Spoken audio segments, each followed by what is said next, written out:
பிரேமலதா அவங்க புலம்புறாங்க. ஏன்னு கேட்டிங்கன்னா யாருமே கூப்பிடல.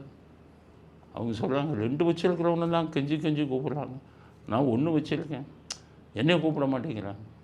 பிரேமலதா அவங்க பையன் சொல்லிட்டாரான், அம்மா எவ்வளோ சொன்னேன் கேட்டையா, விஜய் கட்சியோட கூட்டணி சொல்லுவோமான்னு எவ்வளவோ கேட்டேன், நீயும் ஒத்துக்கலை.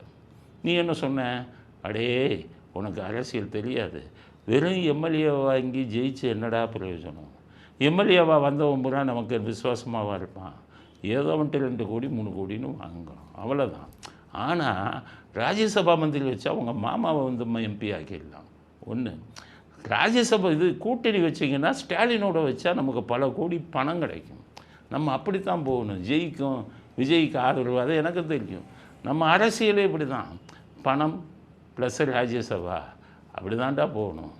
இல்லைம்மா நான் தோற்று போயிட்டேனே, நான் அடுத்தது வரும்போது இன்னொரு ராஜ்யசபா வரும்போது நீ ராஜ்யசபா அதை ஆகிடலாம், கவலைப்படாது அப்படின்னு சொல்லியிருக்காங்க. அதை அவர் புலம்புறாரு, எங்கள் அம்மா பேச்சை கேட்டு நானே அசிங்கமாக தோற்று போயிட்டேன், தோற்றது எங்கள் அம்மா வேலை தான் அப்படின்னு அவர் புலம்புறாரு. அதனால் இப்போ அவங்க என்ன சொல்கிறாங்கன்னா, நாங்கள் வந்து இது எப்போவுமே திமுக கூட்டணி தான், திமுக கூட்டணி தானே, வேறு கூட்டணியில் உங்களை சேர்த்தா தானே, திமுக அங்கே தான் இருக்கணும், வேறு வழி இல்லை, உங்களை கூப்பிட்றதுக்கு ஆள் இல்லை, கடையை விரிக்க ஆள் இல்லை, அதனால் அங்கேயே இருக்கணும். இப்போ என்ன சொல்கிறார், விஜய் வந்து ரொம்ப அவருடைய கவர்ச்சியில் தான் ஜெயிச்சிட்டார். அவர் எங்கம்மா கவர்ச்சியில் ஒரு இதில் ஜெயித்தார், அவர் ஷேவிங் கூட பண்ணாமல் தாடியை வச்சுட்டு, அவர் முகத்துக்கு இது கூட போடுறதில்ல மேக்கப்பு.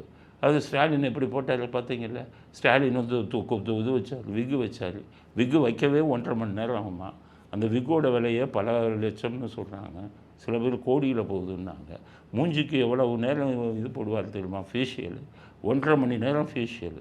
காலையில் அவங்க அப்பா 4 மணிக்கு எழுந்திரிச்சு பத்திரிக்கை படிப்பார், இவர் 4 மணிக்கு எழுந்திரிச்சு விக்கு வச்சுட்டு மேக்கப் ஃபேஷியல், அது முடித்து 6:30 ஆகும், ஒரு 4 மணிக்கு எழுந்திரிச்சு அப்புறம் தான் வாக்கிங் போவார். இவர் அவரை கவர்ச்சியில் சேர்ந்து தானான்னு நீங்கள் சொல்லலாம். விஜய்க்கு எங்கே கவர்ச்சி, அவர் முகத்தில் வந்து பவுடர் கூட போடுறதில்ல, நார்மலாக சாதாரணமாக வர வாரத்துக்கு ஒரு தடவை ஷேவ் பண்ணுறாரு, அவர் எங்கே கவர்ச்சி. அவருக்கு கவர்ச்சிக்காக ஓட்டு போட்டிருந்தாங்கன்னா உங்கள் கணவர் வந்து விஜயகாந்துக்கு 2006 கவர்ச்சிக்கு ஏன் ஓட்டு போடல, நடிகருங்கிற இதில் ஏன் ஓட்டு போடல.